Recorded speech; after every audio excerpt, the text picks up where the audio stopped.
الحمد لله سبحان الله وبحمده سبحان الله العظيم أشهد أن لا إله إلا الله وحده لا شريك له وأشهد أن محمدا عبده ورسوله أما بعد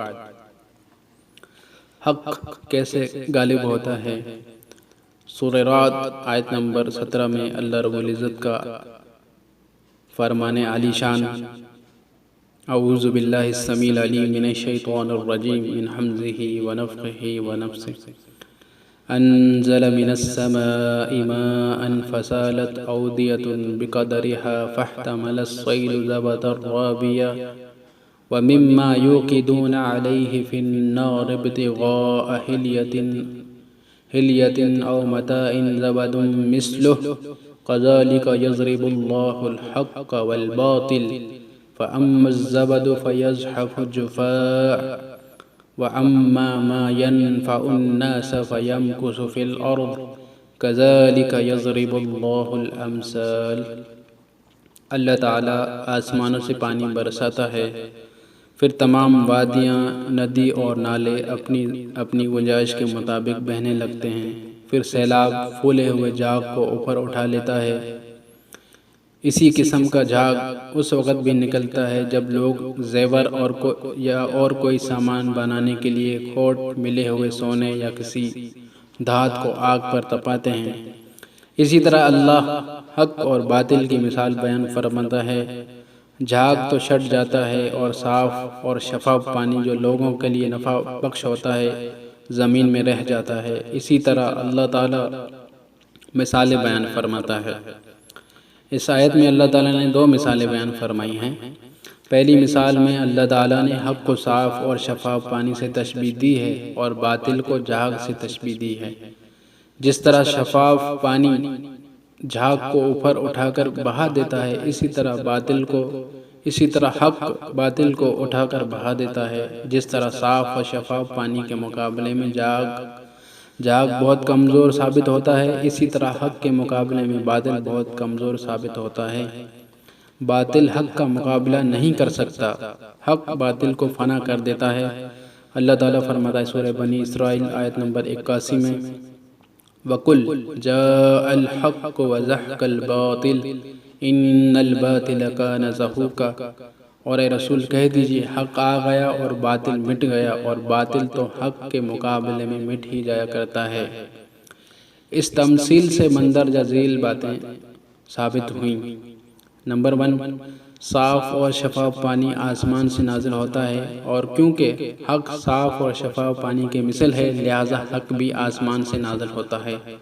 حق کا سرچشمہ آسمان میں ہوتا ہے، زمین یا اہل زمین سے اس کا کوئی تعلق نہیں ہوتا۔ اگر اللہ تعالیٰ کی طرف سے نازل ہوتا حق اللہ تعالیٰ کی طرف سے نازل ہوتا ہے، اس کا انسانوں کے دماغ سے کوئی تعلق نہیں ہوتا۔ اللہ تعالیٰ فرماتا ہے فَإِمَّا يَأْتِيَنَّكُم مِّنِّي هُدًى فَمَن تَبِعَ هُدَايَ فَلَا خَوْفٌ عَلَيْهِمْ وَلَا هُمْ يَحْزَنُونَ۔ سورہ بقرہ آیت نمبر 38۔ اے بنی آدم، جب کبھی میری طرف سے تمہارے پاس ہدایت آئے تو جن لوگوں نے میری ہدایت کی پیروی کی انہیں قیامت کے دن کوئی خوف نہیں ہوگا اور نہ وہ غمگین ہوں گے۔ سورہ یونس آیت نمبر 108 قُلْ يَا أَيُّهَا النَّاسُ قَدْ جَاءَكُمُ الْحَقُّ مِنْ رَبِّكُمْ، اے رسول صلی اللہ علیہ وسلم کہہ دیجئے اے لوگو تمہارے پاس تمہارے رب کی طرف سے حق آ گیا ہے۔ سورہ محمد آیت نمبر 3 میں اللہ رب العزت فرماتا ہے وَالَّذِينَ آمَنُوا وَعَمِلُوا الصَّالِحَاتِ وَآمَنُوا بِمَا نُزِّلَ عَلَى مُحَمَّدٍ وَهُوَ الْحَقُّ مِنْ رَبِّهِمْ كَفَّرَ عَنْهُمْ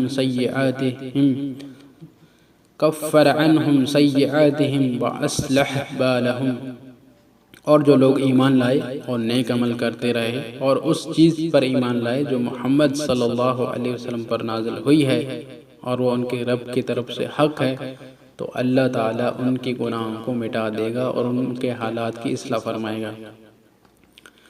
دوسری مثال، جھاگ زمین پر پیدا ہوتا ہے اور کیونکہ باطل جھاگ کے مثل ہے، لہٰذا باطل بھی زمین ہی پر پیدا ہوتا ہے۔ باطل کا تعلق اللہ تعالیٰ سے نہیں ہوتا بلکہ انسانوں کے ذہن سے ہوتا ہے، لہٰذا انسانوں کے ذہن کی پیداوار باطل ہوتی ہے۔ یہی وجہ ہے کہ اللہ تعالیٰ نے صرف منزل من اللہ کی پیروی کا حکم دیا اور دوسری ہستیوں کی پیروی کو حرام کر دیا۔ اللہ تعالیٰ فرماتا ہے سورۃ الاعراف: اتبعوا ما انزل الیکم من ربکم ولا تتبعوا من دونہ اولیاء، اور اس چیز کی پیروی کرو جو تمہارے رب کی طرف سے تمہاری طرف نازل کی گئی ہے، اور اس کے علاوہ ولیوں کی پیروی نہ کرو۔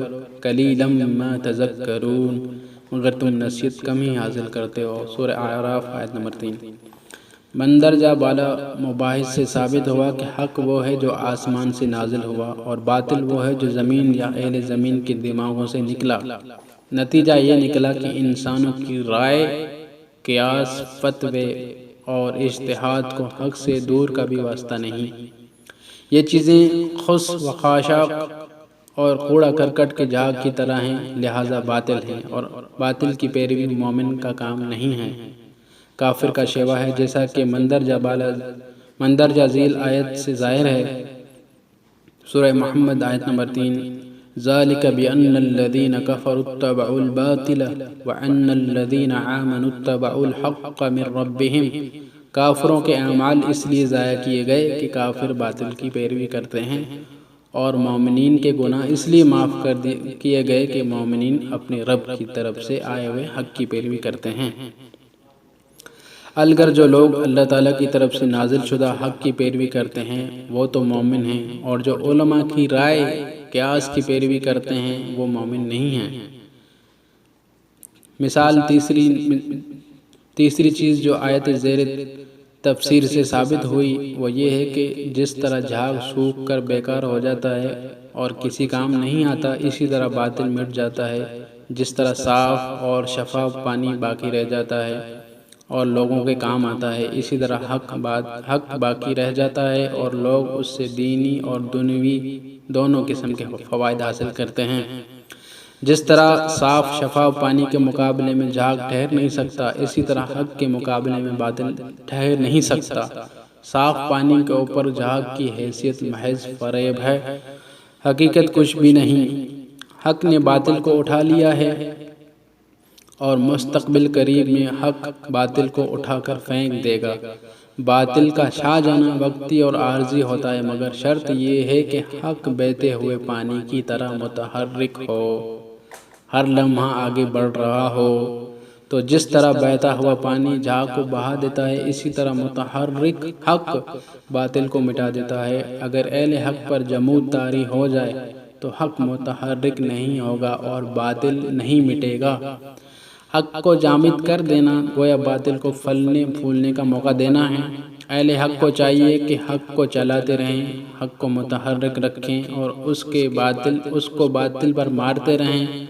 باطل یقیناً فنا ہو جائے گا۔ کینچی چلتی ہے تو کترتی ہے، قلم چلتا ہے تو لکھتا ہے، دل دھڑکتا ہے تو انسان زندہ رہتا ہے۔ گاڑی چلتی ہے تو فاصلہ طے ہوتا ہے، زمین حرکت کرتی ہے تو دن، رات اور موسم بنتے ہیں، اسی طرح حق متحرک ہوگا تو باطل مٹے گا۔ تلوار کا کام کاٹنا ہے، اسی طرح حق کا کام باطل کا قلع کما کرنا ہے، لیکن تلوار اگر میان میں ہو تو سر نہیں کاٹ سکتی۔ بالکل اسی طرح اگر اہل حق کو چھپا کر رکھیں تو حق باطل کا قلع کما نہیں کر سکتا۔ اگر تلوار میان سے نکال کر ہاتھ میں لی جائے اور ہاتھ اس تلوار کو دشمن کے سر پر مارے تو تلوار اپنے جوہر دکھائے گی۔ اسی طرح اگر اہل حق کو لے کر میدان میں نکلیں، حق کو ظاہر کریں اور اس کی چوٹ باطل پر لگائیں، پھر حق اپنی کرامت دکھائے گا اور باطل کو نیست و نابود کر دے گا۔ اللہ رب العزت کا فرمان سورۃ الانبیاء آیت نمبر 18: بل نقذف بالحق علی الباطل فیدمغہ فاذا هو زاہق۔ ہم حق کو باطل کے سر پر مارتے ہیں تو وہ باطل کا سر پھاڑ دیتا ہے اور اسی طرح باطل نیست و نابود ہو جاتا ہے۔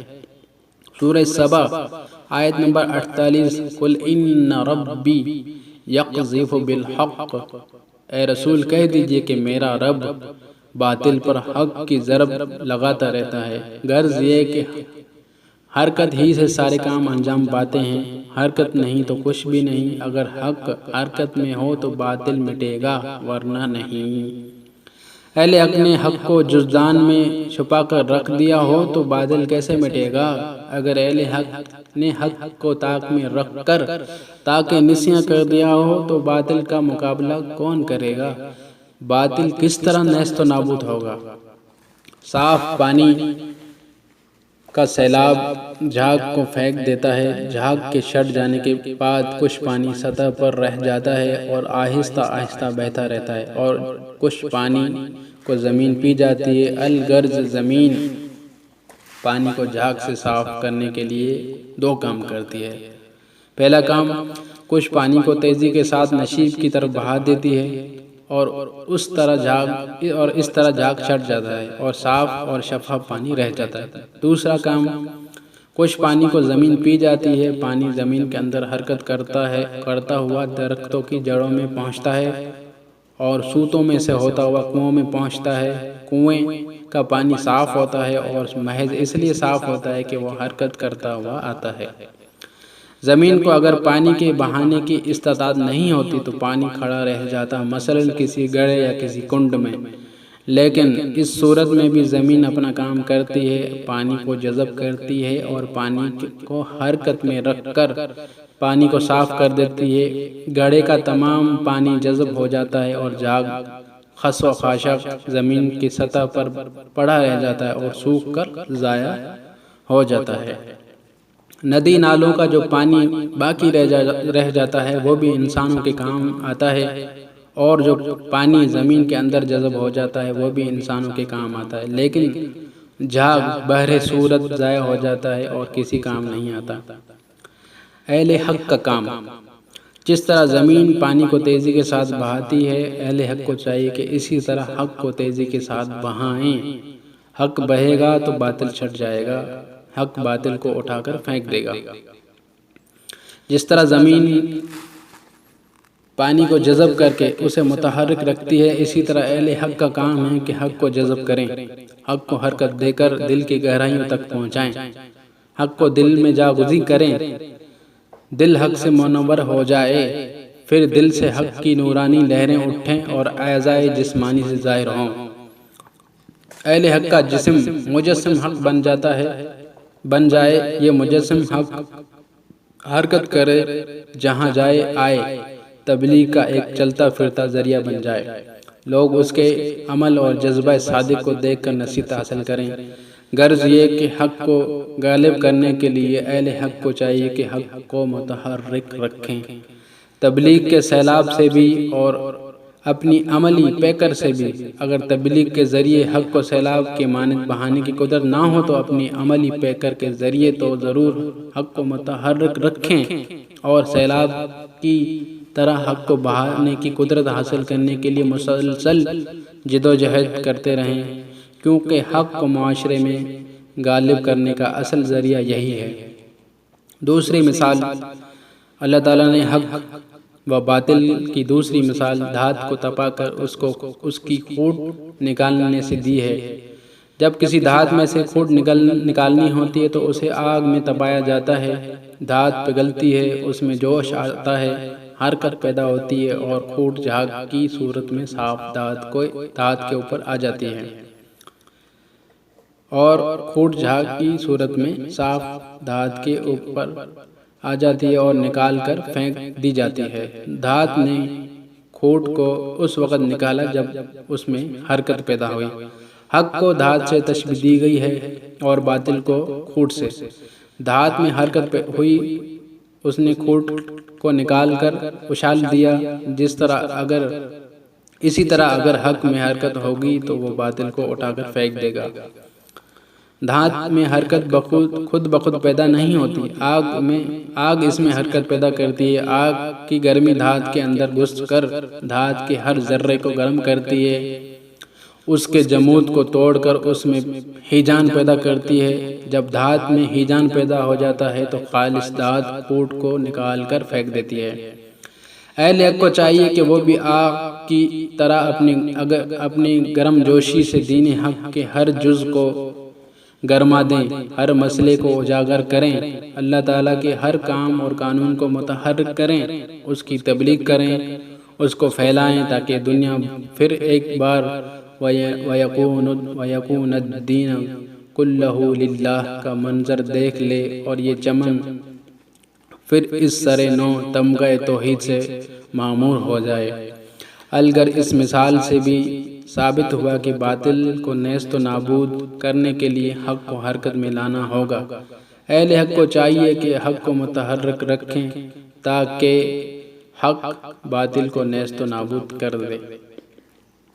خلاصہ، ان دونوں مثالوں کا خلاصہ یہ ہوا کہ پہلی بات یہ کہ حق پانی کے سیلاب کی طرح یا جوش مارتی ہوئی دھات کی طرح متحرک، حق کو پانی کے سیلاب کی طرح جوش مارتے ہوئے۔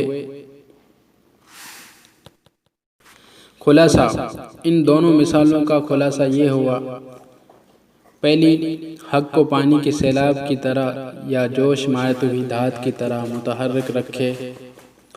دوسری مثال، حق کو دل میں جذب کرے اور اس پر عمل کر کے تبلیغ حق کا متحرک اور چلتا پھرتا مجسمہ بن جائے۔ کیا حق کو غالب کرنا ضروری ہے؟ سوال، حق کو غالب کرنا ضروری ہے، یعنی جواب یہ ہے کہ حق کو غالب کرنا ضروری ہے اور حق غالب رہنے ہی کے لیے آیا ہے۔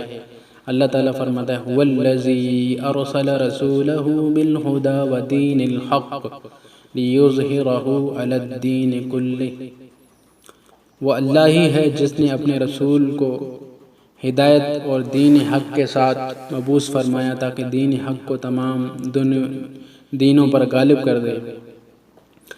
حق کو کس طرح متحرک رکھا جائے؟ حق کو جہاد کے ذریعے متحرک رکھا جائے۔ رسول اللہ صلی اللہ علیہ وسلم فرماتے ہیں، ہر کام کا سر اسلام ہے، اس کا ستون نماز ہے اور اس کے کوہان کی بلندی جہاد ہے۔ رواہ ترمذی وصححہ فی ابواب الایمان۔ اللہ تعالیٰ فرماتا ہے وجاہدوا فی اللہ حق جہادہ، الحج سورۃ نمبر 78۔ اے ایمان والو، اللہ کے راستے میں جہاد کرو جیسا کہ جہاد کرنے کا حق ہے۔ جہاد کی دو قسمیں ہیں، پہلی قسم اپنے نفس سے جہاد، دوسری دوسروں سے جہاد۔ نفس سے جہاد، نفس سے جہاد یہ ہے کہ نفس کو اللہ تعالیٰ کے احکام کے تابع بنائے، نفس کو برے کام کرنے سے روکے، اللہ تعالیٰ کی نافرمانی میں نفس کا کہنا نہ مانے۔ رسول اللہ صلی اللہ علیہ وسلم فرماتے ہیں، مجاہد وہ ہے جو اللہ کی فرما برداری میں اپنے نفس سے جہاد کرے۔ رواہ احمد، سندہ صحیح۔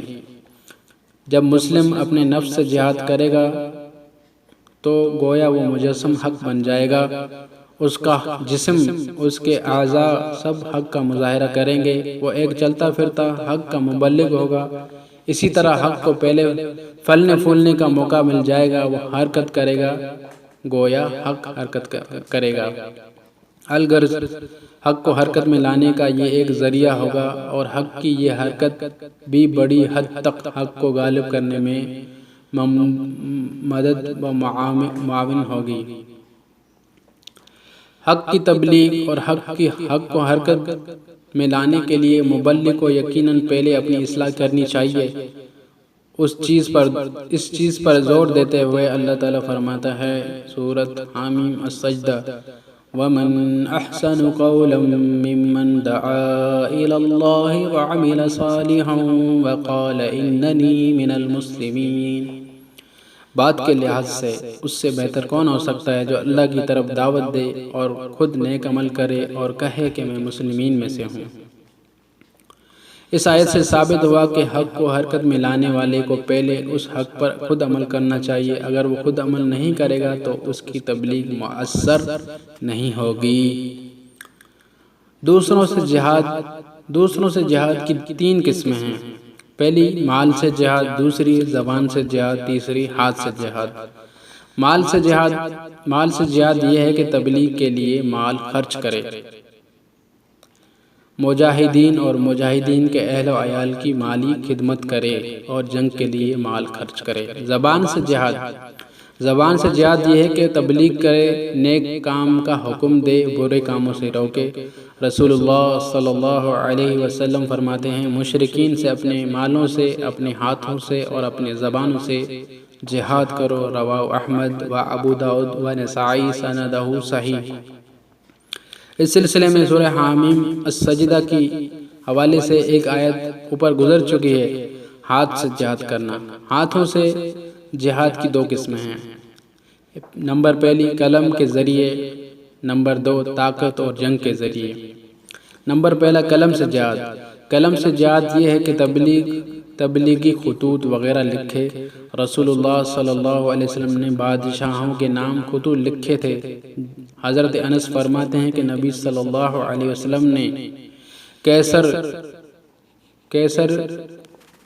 کیسر کو، نجاشی کو اور ہر جابر بادشاہ کو خط لکھے۔ آپ انہیں اللہ تعالیٰ کے دین کی طرف دعوت دیتے تھے۔ صحیح مسلم کتاب الجہاد۔ طاقت اور جنگ کے ذریعے جہاد۔ رسول اللہ صلی اللہ علیہ وسلم فرماتے ہیں، تم میں سے جو شخص کسی برائی کو دیکھے تو اسے چاہیے کہ ہاتھ سے، اسے دل سے، اگر اتنی طاقت نہ ہو تو زبان سے روکے، اگر اتنی بھی طاقت نہ ہو تو دل سے، یعنی دل میں اسے برا سمجھے، اور یہ کمزور ترین ایمان ہے۔ رسول اللہ صلی اللہ علیہ وسلم فرماتے ہیں، کوئی نبی ایسا نہیں گزرا کہ جس کے اللہ نے کسی امت میں جس کو اللہ نے کسی امت میں مجھ سے پہلے بھیجا ہو، مگر یہ کہ اس کی امت میں اس کے کچھ حواری ہوتے ہیں اور کچھ اصحاب جو اس نبی کی سنت پر کاربند ہوتے تھے اور اس کے حکم کی تعمیل کرتے تھے۔ پھر ان کے بعد ایسے ناخلف لوگ پیدا ہو جاتے تھے جو کہتے تھے وہ کرتے نہیں تھے، اور جو کرتے تھے اس کا حکم نہیں دیے گئے تھے، جو کرتے تھے اس کا حکم انہیں نہیں دیا گیا تھا۔ تو جو شخص ایسے آدمیوں سے ہاتھ سے جہاد کرے وہ مومن ہے، جو زبان سے جہاد کرے وہ بھی مومن ہے، اور جو دل سے جہاد کرے وہ بھی مومن ہے۔ اس کے بعد تو رائی کے دانے کے برابر بھی ایمان نہیں رہتا۔ صحیح مسلم کتاب الایمان۔ مندرجہ بالا دونوں حدیثوں سے ثابت ہوا کہ اگر طاقت ہو تو ہاتھ سے جہاد کر کے حق کو متحرک رکھے۔ جنگوں سے بھی حق کو متحرک اور غالب رکھا جا سکتا ہے۔ یہی وجہ ہے کہ اللہ تعالیٰ نے بار بار جنگ کا حکم دیا ہے۔ اللہ تعالیٰ کو یہ منظور نہیں کہ اس کا دین مغلوب ہو، اس کے قوانین نافذ نہ ہوں، معاشرے میں، ملک میں یا دنیا میں کسی اور کا قانون نافذ ہو۔ اللہ تعالیٰ یہ نہیں چاہتا کہ ملک اور معاشرے میں دوسرے قوانین نافذ ہوں، دوسرے قوانین غالب ہوں، اللہ تعالیٰ کا قانون مغلوب ہو۔ یہی وجہ ہے کہ اللہ تبارک و تعالیٰ نے حکم دیا کہ اگر مخالف اسلامی قانون کے نفاذ میں مانع ہو تو اس کو طاقت کے ذریعے راستے سے ہٹایا جائے۔ اللہ تعالیٰ کسی کو زبردستی مسلم بنانے کی اجازت تو نہیں دیتا، لیکن قوانین الہیہ کے نفاذ میں جو چیز یا قوت مانع ہو اسے دور کرنے کا حکم دیتا ہے۔ اسلامی جنگوں کا مقصد یہی تھا، نہ کہ زبردستی کسی کو مسلم بنانا۔ اسلام غیر مسلم رہنے کی اجازت تو دیتا ہے، لیکن غالب یا آزاد رہ کر نہیں، مغلوب بن کر۔ مندرجہ بالا حدیث میں اسلام کی جنگی ضابطے کا واضح بیان ہے۔ حضرت بریدہ رضی اللہ عنہ فرماتے ہیں کہ رسول اللہ صلی اللہ علیہ وسلم جب کسی لشکر یا کسی فوجی دستے پر کسی کو امیر مقرر کرتے تو اسے خاص طور پر اللہ سے ڈرنے اور جو مسلمین اس کے ساتھ جہاد میں جاتے اس کے متعلق خیر خواہی کی نصیحت کرتے۔ پھر آپ فرماتے اللہ کے نام کے ساتھ اللہ کے راستے میں لڑو، ان لوگوں سے لڑو جو اللہ کے ساتھ کفر کرتے ہیں، لڑو لیکن خیانت نہ کرنا، بدعہدی نہ کرنا، اعضاء نہ کاٹنا، بچے کو قتل نہ کرنا، اور جب تم مشرکین میں سے اپنے دشمن سے مقابلہ کرو تو دشمن کے لشکر کو 3 باتوں کی طرف دعوت دینا، اس میں سے وہ جس بات کو بھی قبول کر لیں تم اسے منظور کر لینا اور لڑائی سے ہاتھ روک لینا۔ پہلی بات یہ ہے کہ تم انہیں اسلام کی دعوت دینا، اگر وہ اسلام قبول کر لیں تو تم ان کی دعویٰ اسلام کو قبول کر لینا، ان سے ہاتھ روک لینا، پھر انہیں اس بات کی دعوت دینا کہ وہ اپنے شہر کو چھوڑ کر مہاجرین کے شہر میں آ کر بود و باش اختیار کریں، اور انہیں یہ بتانا کہ ان کے وہی حقوق ہوں گے جو حقوق مہاجرین کے ہیں، ان کے وہی فرائض ہوں گے جو مہاجرین کے فرائض ہیں۔ اگر وہ نقل مکانی سے انکار کریں تو انہیں بتانا کہ ان کی حیثیت دیہاتی مسلمین جیسی ہوگی، ان پر اللہ تعالیٰ کی وہی احکام نافذ ہوں گے جو عام مومنین پر نافذ ہوتے ہیں۔ ایسی صورت میں مال غنیمت اور مال فے میں سے انہیں کچھ نہیں ملے گا سوائے اس صورت میں کہ وہ خود مسلمین کے ساتھ جہاد کریں۔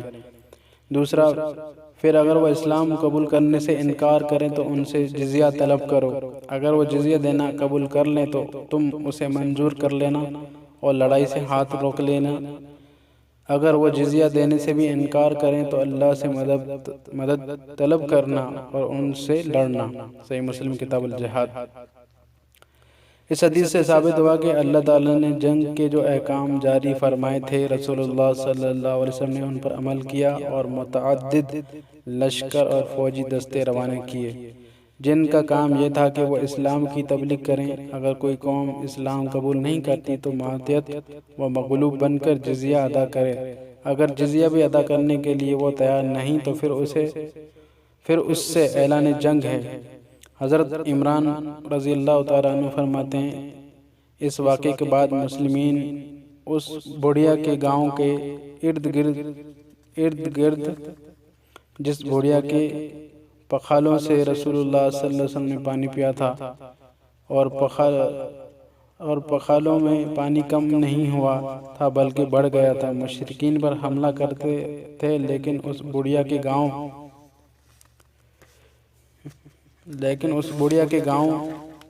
پر حملہ نہیں کرتے تھے۔ ایک دن اس بڑھیا نے اپنی قوم سے کہا میں سمجھتی ہوں کہ یہ لوگ قصداً تمہیں چھوڑ دیتے ہیں، تو کیا تمہیں اسلام کی طرف کچھ رغبت ہے؟ قوم کے لوگوں نے اس بڑھیا کی بات مان لی اور سب اسلام میں داخل ہو گئے۔ صحیح بخاری کتاب التیمم۔ حضرت عبداللہ بن عباس رضی اللہ تعالیٰ عنہ فرماتے ہیں زماد رضی اللہ عنہ کے اسلام قبول کرنے اور مدینہ منورہ میں اسلامی ریاست قائم کرنے کے بعد رسول اللہ صلی اللہ علیہ وسلم نے ایک لشکر روانہ کیا۔ اس لشکر کا گزر زماد کی قوم پر سے ہوا۔ لشکر کے سپہ سالار نے مسلمین سے کہا کیا تم نے ان لوگوں کی کوئی چیز لی ہے؟ ایک شخص نے کہا مجھے ایک لوٹا ملا ہے۔ سپہ سالار نے کہا لوٹے کو واپس کر دو، یہ زماد کی قوم ہے۔ صحیح مسلم کتاب الجمعہ۔ مندرجہ بالا حدیث سے ثابت ہوا کہ رسول اللہ صلی اللہ علیہ وسلم نے اعلاء کلمت الحق اور نفاذ قوانین الہیہ کے مقصد کی خاطر جنگوں کی ایک تابناک سلسلے کی بنیاد ڈالی اور بڑی قوت کے ساتھ حق کو سیلاب کی طرح متحرک کرنے کا اہتمام فرمایا۔ ملک عرب فتح ہونے کے بعد بھی جنگ کے سلسلے کو منقطع نہیں کیا گیا۔ اللہ تعالیٰ فرماتا ہے یا ایہا الذین آمنوا قاتلوا الذین یلونکم من الکفار وَلَيَجِدُوا فِيكُمْ غِلْظَةً وَاعْلَمُوا أَنَّ اللَّهَ مَعَ الْمُتَّقِينَ۔ سورہ توبہ آیت نمبر 123۔ اے ایمان والو اپنے قریب کے کفار سے جنگ کرو، وہ تم میں سختی اور بہادری پائیں اور اس بات کو اچھی طرح جان لو کہ اللہ متقیوں کے ساتھ ہے۔ حکومت الہیہ کے سب سے زیادہ قریب دو عظیم الشان اور طاقتور سلطنت تھیں، ایک کیسر کی سلطنت اور دوسری کسریٰ کی سلطنت۔ کیونکہ قیصر کی سلطنت کی سرحد حکومت الہیہ کی سلطنت کی سرحد سے ملحق تھی، لہذا حکم الہی ملتے ہی رسول اللہ صلی اللہ علیہ وسلم نے قیصر کے ملک پر حملہ کر دیا۔ موتا کے مقام پر جنگ ہوئی اور اسلامی لشکر فتح یاب ہو کر واپس آیا۔ رسول اللہ صلی اللہ علیہ وسلم نے قیصر پر دوسرا حملہ تبوک کے مقام پر کیا۔ حضرت کعب بن مالک رضی اللہ تعالیٰ عنہ فرماتے ہیں کہ رسول اللہ صلی اللہ علیہ وسلم نے تبوک کی لڑائی لڑی تو گرمی سخت تھی، سفر طویل تھا اور منزل بہت دور تھی اور دشمن کی تعداد کثیر تھی۔ صحیح بخاری کتاب المغازی۔ رسول اللہ صلی اللہ علیہ وسلم نے قیصر پر تیسری بار حملہ کرنے کے لیے پھر ایک لشکر تیار کیا۔ حضرت عبداللہ بن عمر فرماتے ہیں کہ رسول اللہ صلی اللہ علیہ وسلم نے ایک لشکر روانہ کیا اور اس پر اسامہ بن زید کو سپاہ سالار بنایا۔ صحیح بخاری کتاب المغازی۔ غرض یہ کہ تھوڑی سی مدت میں رسول اللہ صلی اللہ علیہ وسلم نے قیصر کے ملک پر 3 حملے کیے اور بڑی خوبی اور مستعدی کے ساتھ اللہ تعالیٰ کے حکم پر عمل کیا۔ رسول اللہ صلی اللہ علیہ وسلم کے بعد خلفاء الراشدین نے اس سلسلے کو جاری رکھا اور ایک قلیل عرصے میں پورے ایران پر اور قیصر کے بیشتر علاقوں پر اسلامی جھنڈے لہرانے لگے۔ خوشخبریاں: اللہ تعالیٰ نے جنگ کا حکم دیا تو ساتھ ساتھ فتح کی بشارت بھی فرما دی۔ اللہ تعالیٰ فرماتا ہے وَلَا تَحِنُوا وَلَا تَحْزَنُوا وَأَنْتُمُ الْأَعْلَوْنَ إِن كُنتُم مُّؤْمِنِينَ سورۃ آل عمران۔ ہمت نہ ہارو، غم نہ کرو، تم ہی غالب رہو گے اگر تم مومن ہوئے۔ سورہ نساء 141۔ وَلَن يَجْعَلَ اللَّهُ لِلْكَافِرِينَ عَلَى الْمُؤْمِنِينَ سَبِيلًا، اللہ کافروں کو مومنین پر ہرگز غلبہ نہیں دے گا۔ سورۃ الانبیاء وَلَقَدْ كَتَبْنَا فِي الزَّبُورِ مِن بَعْدِ الذِّكْرِ أَنَّ الْأَرْضَ يَرِثُهَا عِبَادِيَ الصَّالِحُونَ۔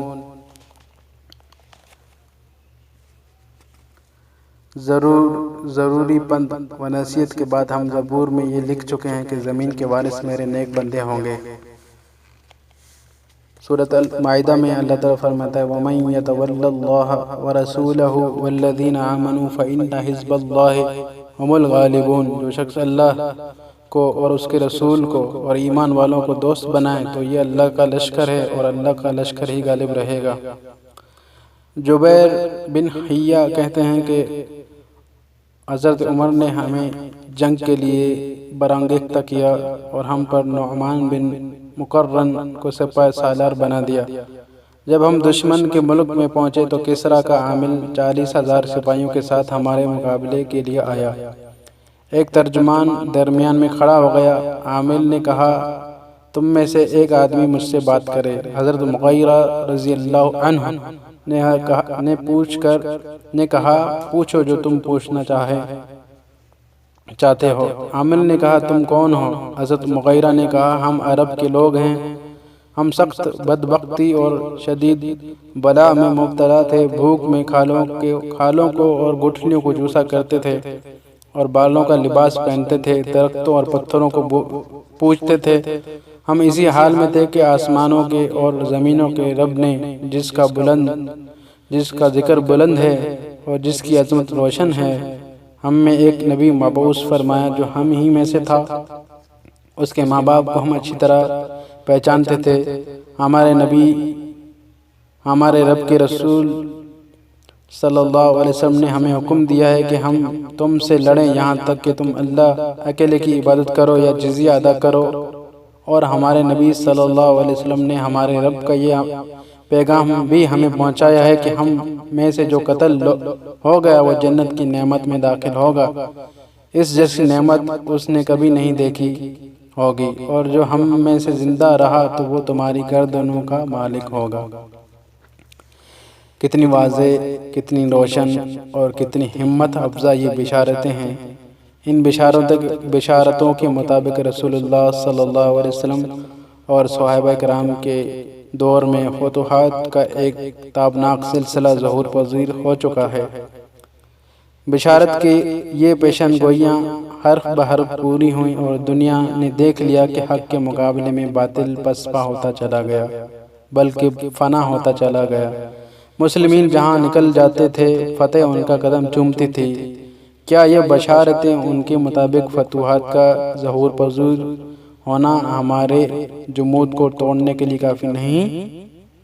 کیا یہ چیزیں ہماری ہمت افزائی کا باعث نہیں؟ اگر ہیں اور یقیناً ہیں تو پھر ہمیں پوری قوت سے حق کو لے کر میدان میں نکل آنا چاہیے۔ اللہ تعالیٰ کا وعدہ ہے کہ وہ ایمان والوں کی مدد کرے گا، اس کی مائیت اور نصرت تقوی والوں کے ساتھ ہوگی۔ اٹھیے، دلوں میں صحیح ایمان اور تقوی پیدا کیجیے، اللہ تعالیٰ پر بھروسہ کر کے ہر قسم کے جہاد کی طرف قدم بڑھائیے، اللہ تعالیٰ کا نام لے کر اللہ تعالیٰ کے راستے میں اللہ کی خوشنودی کے لیے اللہ تعالیٰ سے مدد طلب کرتے ہوئے زبان سے، ہاتھ سے، قلم سے، جان سے اور مال سے جہاد کیجیے، کیونکہ جنگ کے ذریعے جہاد کرنا حکومت کا کام ہے، لہٰذا اہل حق کو چاہیے کہ حکومت کے تابع حق بتائیں تاکہ وہ اس جہاد سے محروم نہ رہنے پائیں۔ السلام علیکم ورحمۃ اللہ وبرکاتہ۔ پمفلیٹ کے پڑھنے میں اگر کوئی غلطی ہو گئی ہو تو میں معذرت چاہتا ہوں۔ میری نیت یہی تھی کہ اس پمفلیٹ کو آڈیو کی شکل میں آپ سب تک پہنچایا جائے۔ جزاک اللہ خیرہ۔